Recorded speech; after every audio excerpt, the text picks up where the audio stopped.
Daily Bible school. Lily மலர் போல் மலர்ந்திடுவேன், லிபோனின் மரம் போல் படர்ந்திடுவேன்.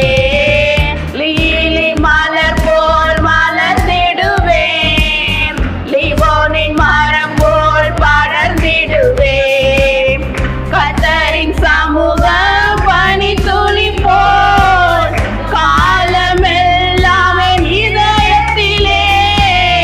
கர்த்தரின் சமூகம் பனித்துளி போல் காலமெல்லாம் என் இதயத்திலே. மலர்ந்திடுவேன், படர்ந்திடுவேன், நறுமணமாய் பரவிடுவேன். ஆமென். மலர்ந்திடுவேன், படர்ந்திடுவேன், நறுமணமாய் பரவிடுவேன். லீலி மலர் போல் மலர்ந்திடுவேன், லீபானின் மரம் போல் படர்ந்திடுவேன். ஹல்லேலூயா. கர்த்தர் உங்களை நறுமணம் வீச செய்வார்.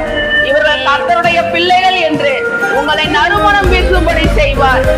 உங்களுடைய நாறி போன வாழ்க்கையை நறுமணமாய் மாற கர்த்தரால கூடும். ஹல்லேலூயா. மனதார இயேசு சிநேகிக்கின்றார், மன்னித்தாரே என் மீறுதல்கள். மனதார இயேசு சிநேகிக்கிறார், மன்னித்தாரே என் மீறுதல்கள். கோபமோ நீங்கியது, தயவோ வாழ்நாளெல்லாம். ஆமென்.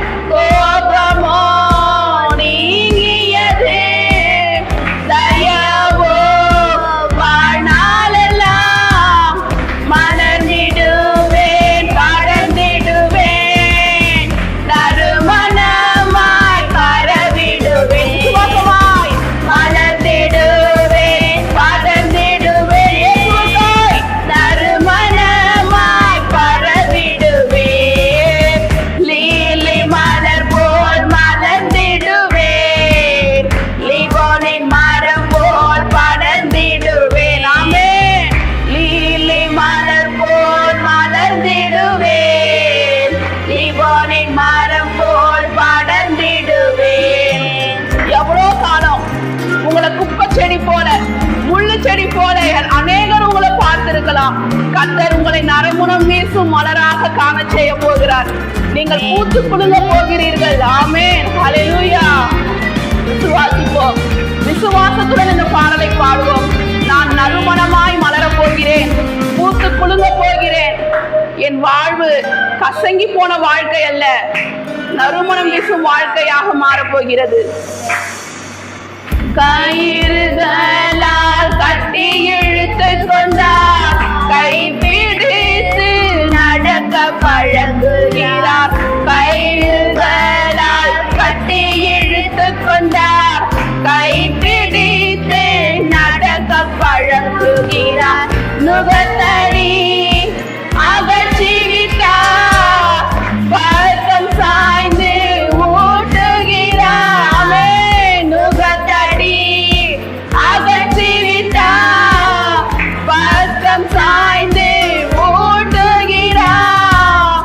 மலர்ந்திடுவேன், படர்ந்திடுவேன், நறுமணமாய் பரவிடுவேன். மலர்ந்திடுவேன், படர்ந்திடுவேன், நறுமணமாய் பரவிடுவேன்.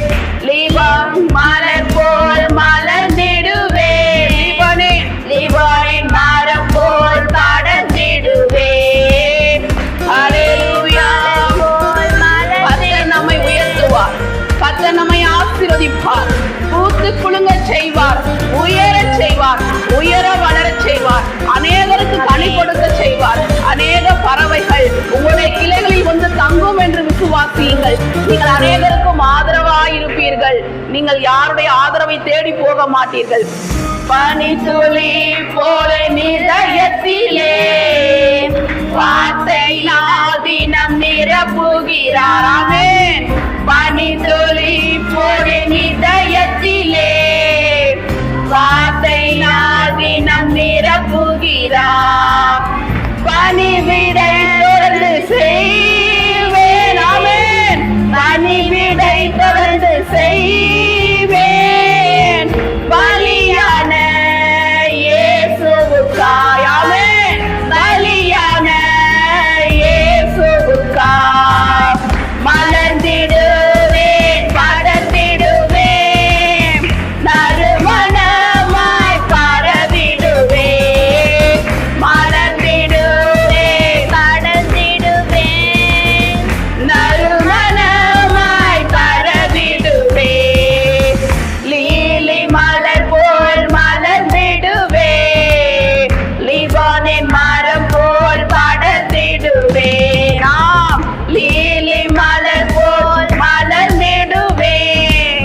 ஹalleluya. ஸ்தோத்திரம் ஸ்தோத்திரம் ஸ்தோத்திரம் ஆண்டவரே.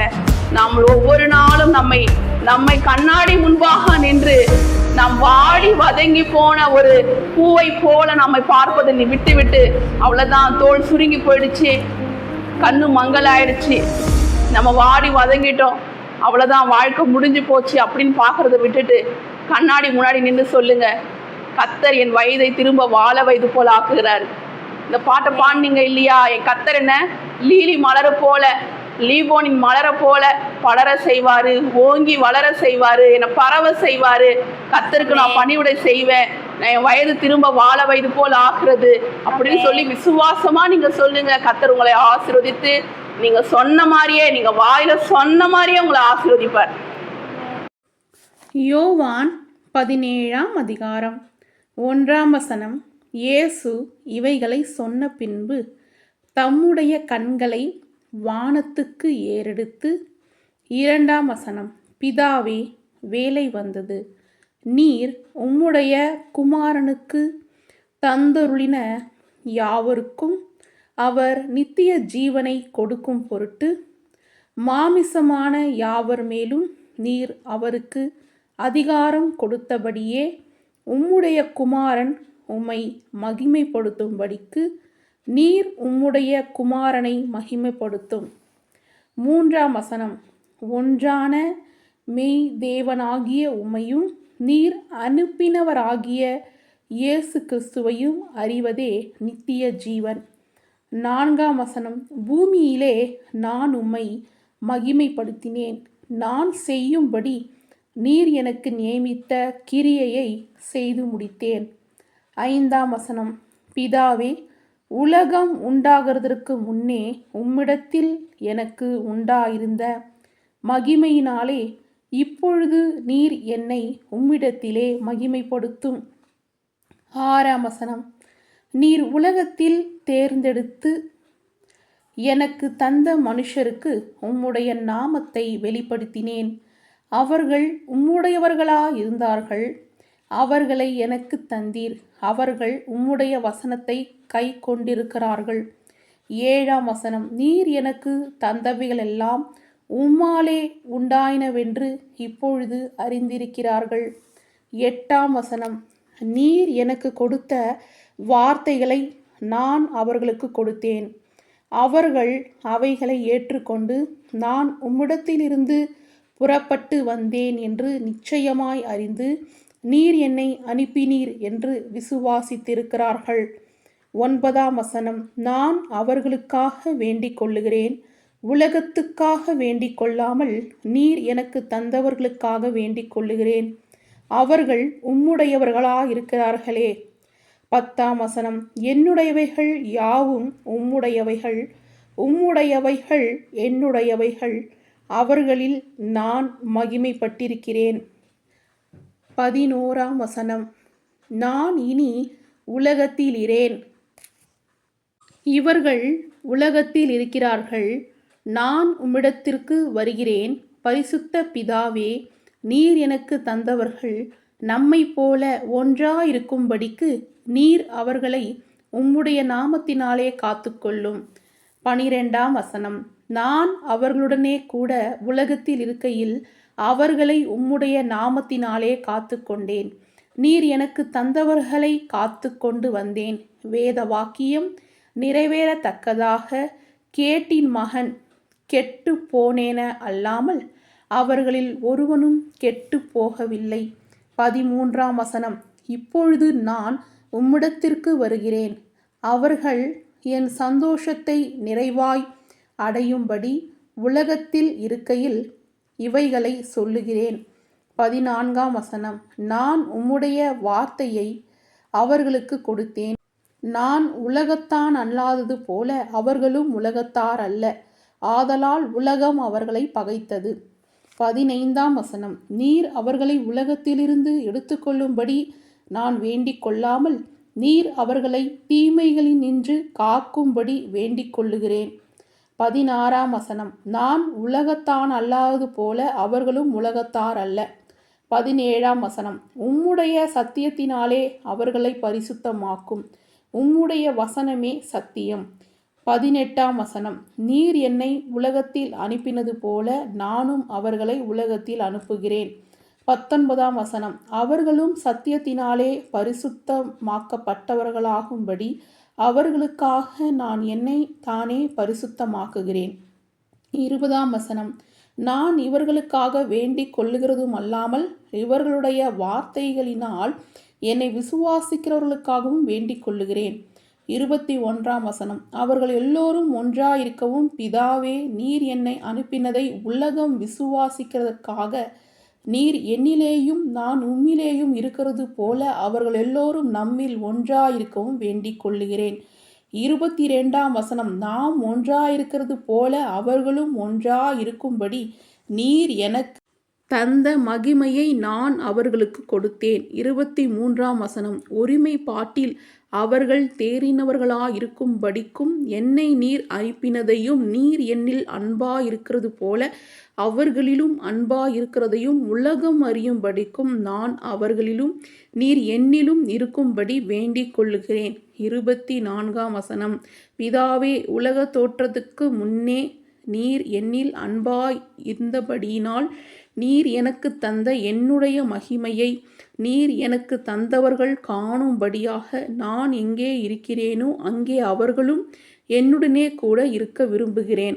25ஆம் வசனம், நீதியுள்ள பிதாவே, உலகம் உம்மை அறியவில்லை, நான் உம்மை அறிந்திருக்கிறேன். நீர் என்னை அனுப்பினதை இவர்களும் அறிந்திருக்கிறார்கள். 26ஆம் வசனம், நீர் என்னிடத்தில் வைத்த அன்பு அவர்களிடத்தில் இருக்கும்படிக்கும் நானும் அவர்களில் இருக்கும்படிக்கும் உம்முடைய நாமத்தை அவர்களுக்கு தெரியப்படுத்தினேன், இன்னமும் தெரியப்படுத்துவேன் என்றார். ஆமேன், அல்லேலூயா. சில்ட்ரன்ஸ், யோவான் 17ஆம் அதிகாரம் முழுவதுமாக படிச்சதை கேட்டீங்க இல்லையா? ஏசப்பா பிதாவிடத்தில் நமக்காக ஜெபிக்கிற ஜபம்தான் யோவான் 17ஆம் அதிகாரத்தில் எழுதியிருக்கிறது. 17ஆம் அதிகாரம் 15ஆம் வசனம் நம் படிப்போம். நீர் அவர்களை உலகத்திலிருந்து எடுத்துக்கொள்ளும்படி நான் வேண்டிக் கொள்ளாமல் நீர் அவர்களை தீமை நின்று காக்கும்படி வேண்டிக் கொள்ளுகிறேன். இந்த பொல்லாங்கு நிறைந்த உலகத்தில் ஒரு தீமையும் நம்மை அணுகக்கூடாது என்பதற்காக ஏசப்பா பிதாவிடத்தில் நமக்காக வேண்டிக் கொள்ளுகிறார். ஒரு தீமையும் அவங்கள அணுகக்கூடாதுன்னு நான் வேண்டிக் கொள்கிறேன் அப்படின்றாரு. இன்றைக்கும் நம் ஏசப்பா பிரதான ஆசாரியராய் பிதாவுடைய வலது பரிசத்திலே நமக்காக என்ன பண்ணுறாரு? இப்படி தான் பரிந்து பேசி ஜெபிக்கிறாரு. நம்மளை எல்லா தீமையிலிருந்து விலக்கி காக்கும்படி, கர்த்தர் நம் ஆத்துமாவை காக்கும்படி, அந்த பிசாசின் கரத்தில் நாம் சிக்காதபடி, அந்த பிசாசுக்கு நம்ம மேலே அதிகாரம் இல்லை இல்லையா? அது எல்லாவற்றையும் ஏசப்பா என்ன பண்ணுறாரு? அவருடைய காயங்களை காட்டி அவருடைய வார்த்தைகளை சொல்லி நமக்காக என்ன பண்ணுறாரு? நான் இவர்களுக்காக அடிக்கப்பட்டேன், இவர்களுக்காக வாதிக்கப்பட்டேன், இவர்களுக்காக ரத்தம் சிந்தினேன், இவங்க ரத்தத்தினால, என்னுடைய ரத்தத்தினால உடன்படிக்கை செய்யப்பட்ட பிள்ளைகள் சொல்லி ஏசப்பா என்ன பண்ணுறாரு? ஒரு தீங்கும் நம்மளை அணுகக்கூடாது அப்படின்றதுக்காக பிதாவிடத்தில் நமக்காக என்ன பண்ணுறாரு? பரிந்து பேசி இன்றைக்கும் ஜெபித்து கொண்டிருக்கிறாரு. இப்படிப்பட்ட ஏசப்பாவுக்கு நம்ம எப்படி இருக்கணும்? ரொம்ப உண்மையாக இருக்கணும். ஓகேவா சில்ட்ரன்ஸ்? இப்போ உங்களுக்கு கேள்வி கேட்கலாமா? உம்முடைய சத்தியத்தினாலே அவர்களை பரிசுத்தமாக்கும் உம்முடைய வசனமே டேஷ். ஆ பரிசுத்தம், ஆ சத்தியம், இ மெய்யானது. சரியான விடையை எழுதி ஆன்ட்டிக்கு அனுப்புங்க. கர்த்தர் உங்களை ஆசீர்வதிப்பாங்க.